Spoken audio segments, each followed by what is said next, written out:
The Blitz, sponsored by Mocse Credit Union and Mid-Valley Nutrition.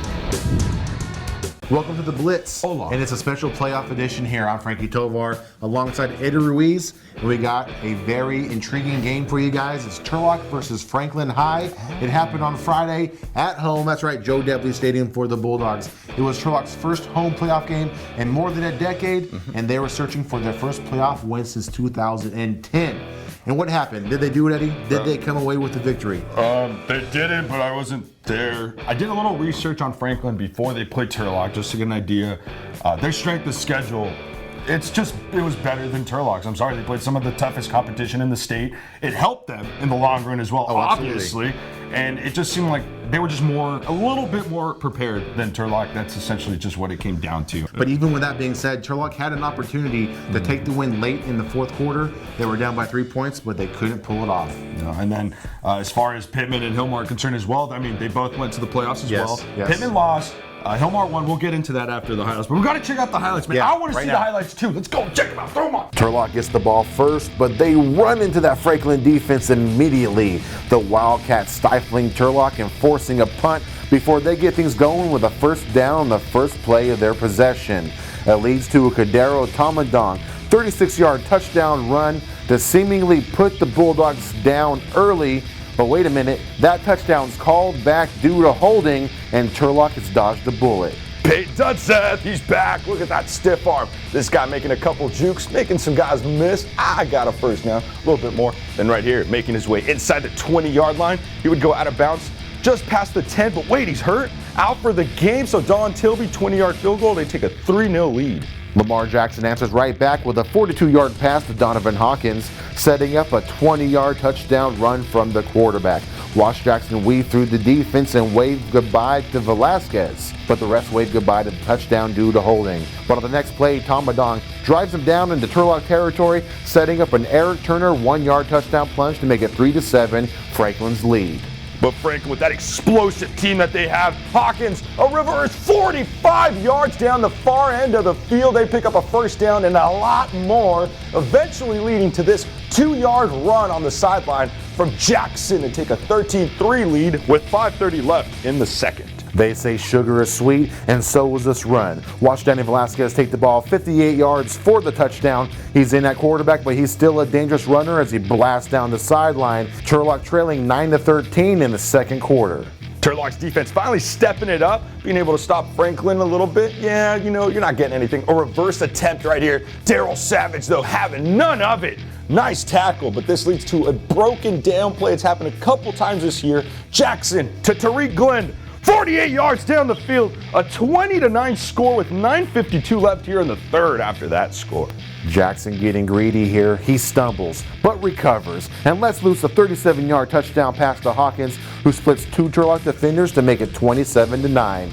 But Velasquez wants to make something happen, and he does just that with a 47-yard run on the far end of the field.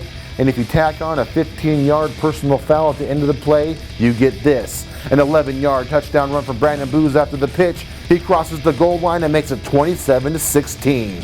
Franklin trying to march down the field as they have been doing all game, just running it down. But wait, Savage again coming up clean, forces a fumble. Mustafa Noel Johnson giving the ball right back to his offense. And here's Danny. Yeah, I'm the quarterback now, but I got a couple moves. Breaking some tackles, weaving. Look at him moving those hips and those feet. But wait, he could do it in the air too. Yeah, I got Dante Nickelberry in traffic, baby. Setting up what would be a 5-yard touchdown pass. Landon Curtis, 5 yards. Yes, touchdown, essentially leading to this 2-point conversion. You think it's broken down?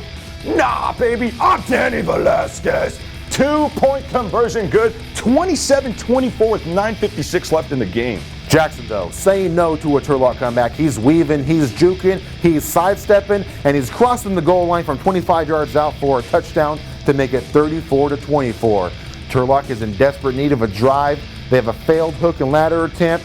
Sets up a third down. Velasquez rolling out and targeting Landon Curtis. He completes it, but it's waved off, setting up fourth down and a desperate fake punt attempt that's dropped, spelling doom for the Bulldogs. Yeah, and if that doesn't, this does. Jackson, a 5-yard touchdown run, and that seals it. They're taking a knee. 24-41 for first round loss for Turlock. Man, what an end for a spectacular season from Turlock. They came up just short, but they put in a heck of an effort. All season long, that game was no different. Sorry, Turlock, but you always have next year. This season's been great, though, and part of the reason we've been able to cover this is because of our sponsors. So let's recognize them. Mocse Credit Union and Mid-Valley Nutrition. Now, as far as Mocse Credit Union goes, if you need a loan, you need Mocse. Go down to their Turlock branch today and talk to their friendly staff because loans and Mocse go hand in hand. On the flip side, Mid-Valley Nutrition has a brand new location on Center Street, and its owner, Gustin, wants you to come down, check out his products, and say hi to him. And he also wants you to check out his Instagram page as well. Now, as you've seen and as we've said through the episode, Turlock put in a good effort against Franklin, but it just wasn't enough. No. Now, Franklin, they ran the ball, they passed the ball, and they had a stout defense. But in the end, their total offensive production seemed to be the difference. So it was 373 yards for Franklin, 260 for Turlock's side. The plays that they ran were the same, though, as 55 to 53, which is kind of bizarre in that sense. Doesn't really make too much sense to me. But, you know, a heck of a year from Coach Peterson. The Bulldogs, they had a great year. And Pittman, too, man. We got to give let's go over to the other CCC side. Pittman got moved down to D2. Yes, they did. But they still had good competition. Tell me more about that matchup. Okay, so they played against Del Campo, another team that was ranked top 100 in the state.